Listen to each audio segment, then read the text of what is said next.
The whistling man of Blackwood Road.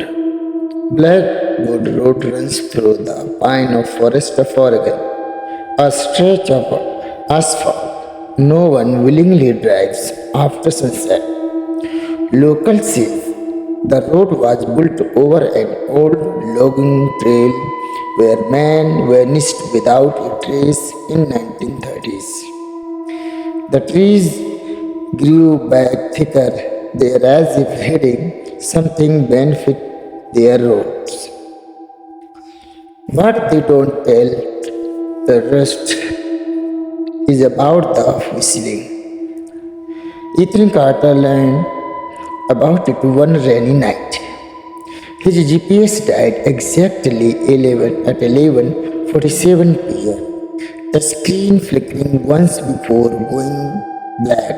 The rain fell harder, drumming on the roof of his car as fog crawled in from the broods. That's when he heard it, a soft broken whistle drifting through the trees. Not a tone, a signal. He laughed, nervously telling himself it was just the wind, but the whistling came again closer this time, slow and deliberate, like someone walking just out of sight. Then his headlights flickered. For a split second, something stood on the road ahead, tall, too tall. Its limbs bent the wrong way, joints twitching as if it had never learned how to move like a human. Its face was pale and stretched white, with a smile curved so wide it looked painful. From its mouth came to whistle, long, breathless, and wet. Ethan screamed and slammed the accelerator. The road stretched endlessly, looping back on itself. Every turn brought the same trees, the same crooked sign. Blackwood Road, no through traffic. The whistle followed him, no one now, no coming from inside the car. From the back seat, Ethan dared to look into the rearview mirror.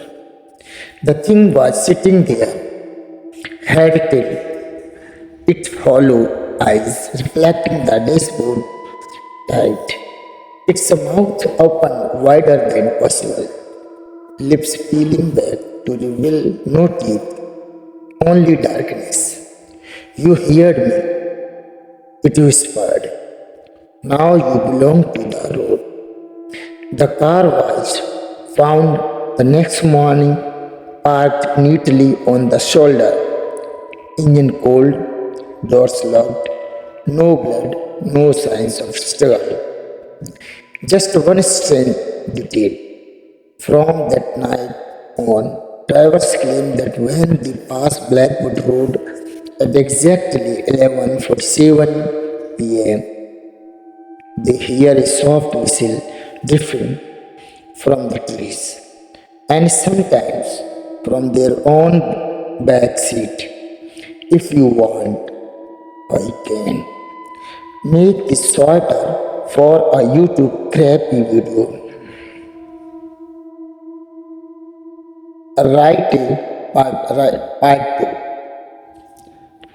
Part 2. Create the Whistle Man of Blackwood Road. Part 2. The Return. The whistle did not stop after Ethan disappeared. 3 nights later, the car came back. It rolled into the parking lot of a closed gas station just outside Blackwood. Headlights on, engine humming softly. The cashier's booth camera recorded it. No driver visible behind the wheel. At exactly 11:47 p.m., the engine shut off. Sheriff Daniel Moore arrived before midnight.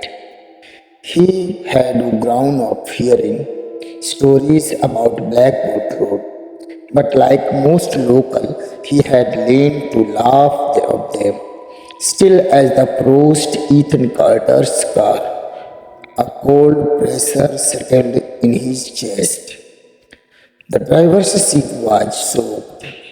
No, not with blood, with rainwater, as if the car had been left open during a storm.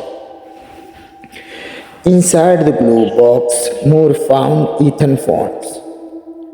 Last video was still open.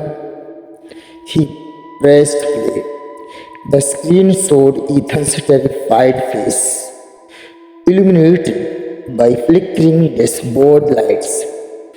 Behind him, in the back seat, something moved its outline, bending and stretching, head scraping the roof.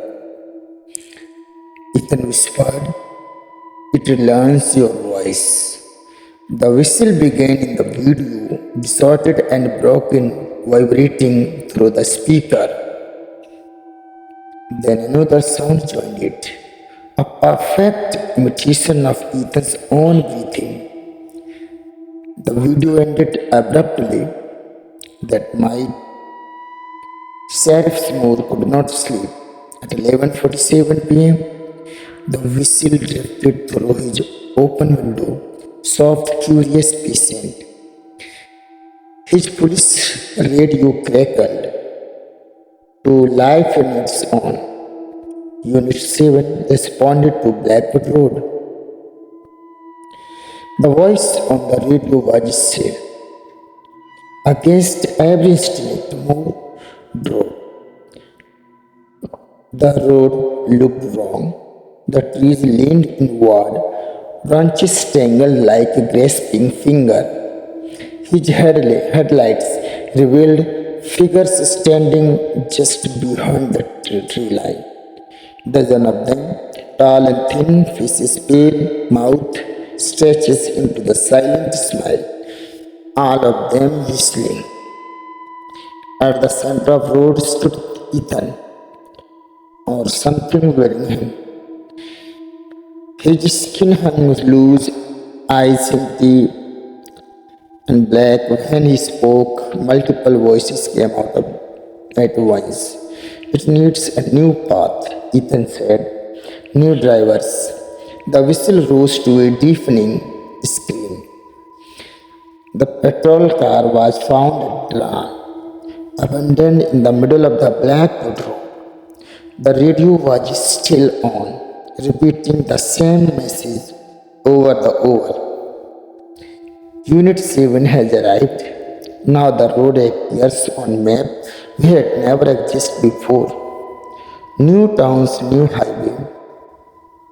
And every night of 11:47 p.m. someone hears a whistle and makes the mistake of listening. If you want, I can.